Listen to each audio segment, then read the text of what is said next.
Okay, well, as some of you may know, the High Republic was published. The initial comics and initial novels or graphic novels or whatever were published earlier this week. Trailer dropped earlier, I think it was on Monday, and I did a review or a reaction on that. I'll post a link to that.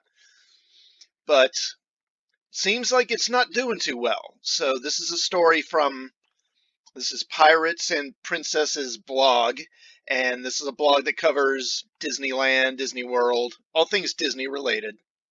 And since Star Wars is now owned by Disney, I guess that includes Star Wars. And we have this is posted by WDW Pro. Apparently this is some Walt Disney insider. So according to this person, I'll just get into the article here. So Luke Skywalker has damaged the High Republic's launch. So Star Wars The High Republic is launching, and the response has been underwhelming for Lucasfilm. Now, the blame game has begun as the mega story limps out of the gate. The prime target is blaming Jon Favreau and the perception that he has enabled what individuals in Lucasfilm view as toxic demographics. More specifically, Luke Skywalker emboldened one part of a divided audience. And this is pretty funny here. This person, Molly, says, I know it's easier to type HR and not High Republic, but this is all I see when people do it. And as you can see, they've got like spreadsheets, employee handbook. Okay, so sources tell me that the Lucasfilm Story Group has been heavily involved in the development of the High Republic and is frustrated for several reasons. First, the reveal of Luke Skywalker in the finale of The Mandalorian second season took all the oxygen out of High Republic. Who cares about High Republic if they're all wondering what happens with Luke Skywalker and his new Padawan Grogu? Worse, I'm told they're furious because they weren't informed about Luke Skywalker being the send-off surprise for the season. The people working on High Republic had no idea that Favreau and Filoni would be driving the fan base into hyperdrive just before they launched a new sub-property that is significantly different. This sort of explains why they struck out at the fan base reaction publicly. And to really twist the decker, individuals at Lucasfilm are angry because not only did the Pablo Hidalgo situation blow up in their faces, but then celebrities began thanking Jon Favreau, Dave Filoni, and Mark Hamill. To them, this is a betrayal of Kathleen Kennedy, who originally put Favreau with Filoni for The Mandalorian.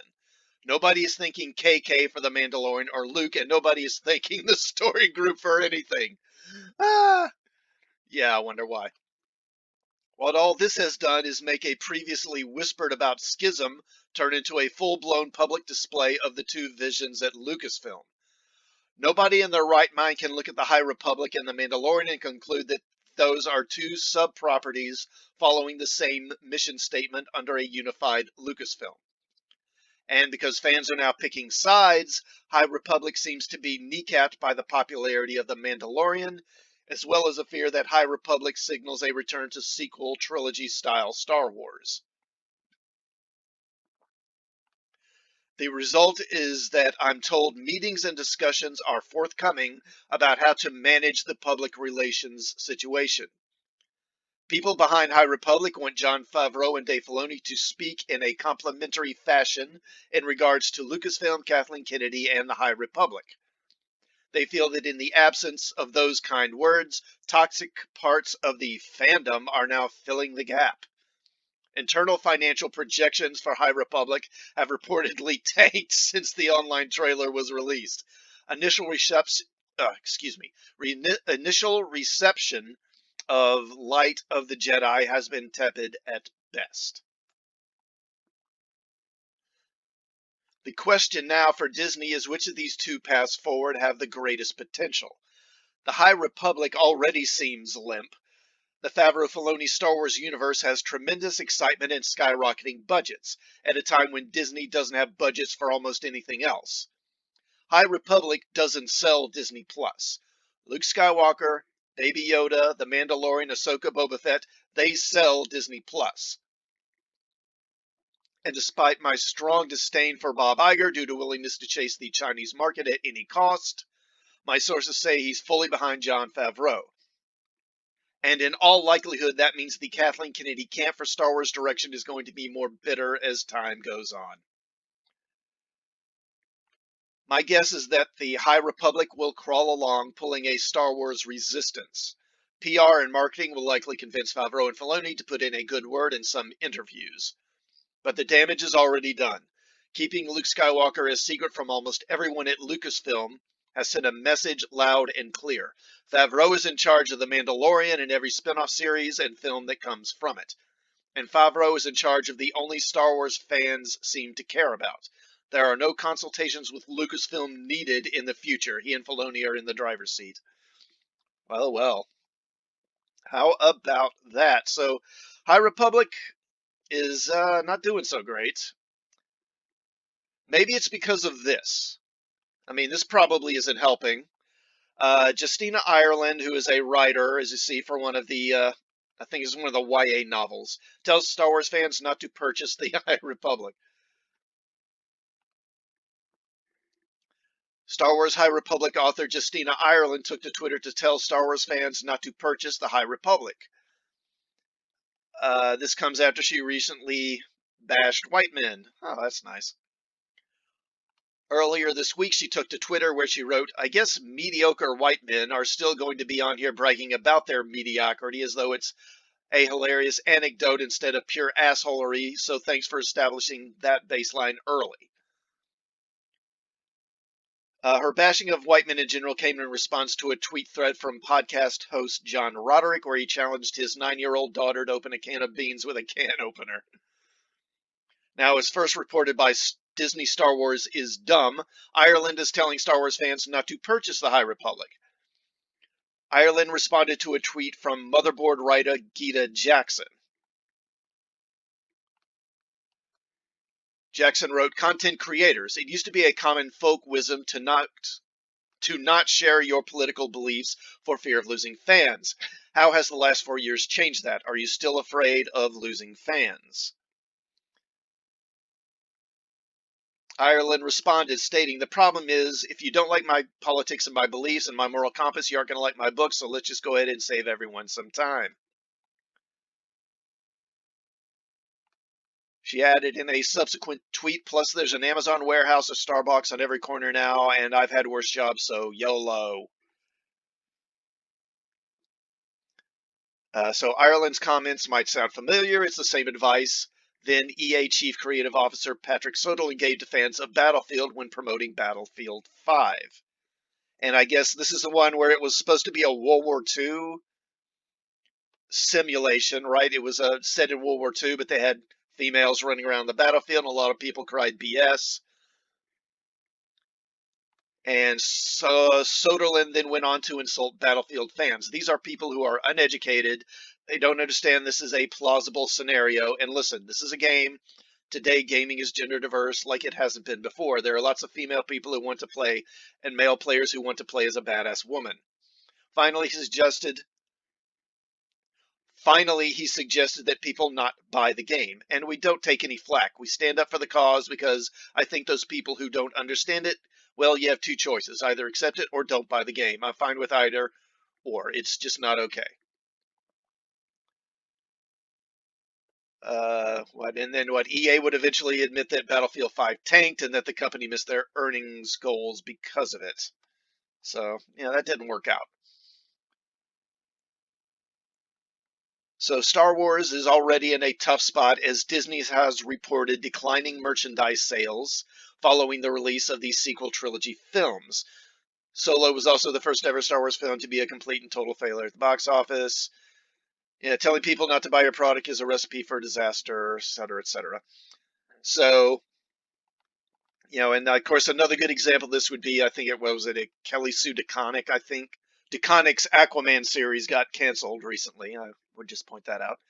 But then, as long as we're talking about High Republic, there's this. Star Wars High Republic author Kevin Scott admits to blundering how a lightsaber works. Okay, so High Republic author Kevin Scott admitted to making a pretty blatant mistake in regards to how lightsabers work in the first issue of Star Wars: A High Republic comics. The first issue, which was published by Marvel Comics on Wednesday, follows Jedi Padawan Keeve Tanis and her master Skier, who I guess is the Trandoshan there. The two Jedi are training on the planet of Shuridan in the Republic frontier. Skier challenges Keeve to climb the Needles and obtain a Tythonian pendant that he hung at the top of one of the peaks. Everything appears to be going fine as she nears the top of one of the needles. However, it begins to crack and fall apart. Eventually it breaks and Keeve begins falling down. In order to stop her fall, she uses her lightsaber and pierces it through the needle. Magically, the lightsaber stops ripping the tree apart and breaks her fall. So I guess this is what they're talking about. So she's like hanging on the lightsaber. Hanging with all her weight on the lightsaber, which again, it doesn't seem like that would work. The lightsaber, I guess the point that made is the lightsaber wouldn't launch like that. It would just, I would think that what would happen is her body weight would pull her down, and then that would cause the blade to go up and just slice out, and she would just keep falling, wouldn't she?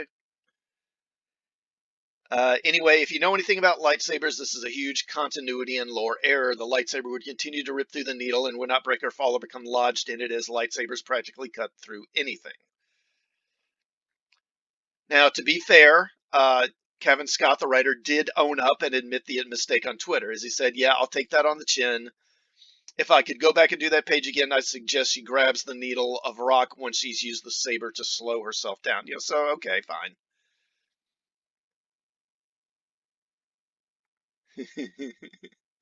Yeah, so sometimes these scenes get past you when you're working on them. I mean, that's fair enough. Nobody is perfect. But not only did it get past Scott, but it also got past the editorial team at Marvel Comics that includes assistant editor Tom Groneman, editor Mark Paniccia, and editor-in-chief C.B. Cebulski, which, so you see those here: editor, assistant editor, editor-in-chief. One has to wonder what they are getting paid for if they didn't catch this glaring error. On top of all this is the beginning of the High Republic Publishing Initiative, a publishing initiative that was announced almost a year ago back in February 2020, but we know that Lucasfilm has been working on it for much longer than that.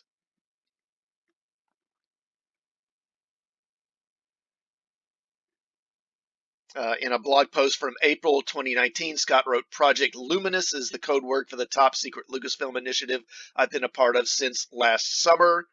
So that would be what, summer of 2018. So cooking up something big for Star Wars.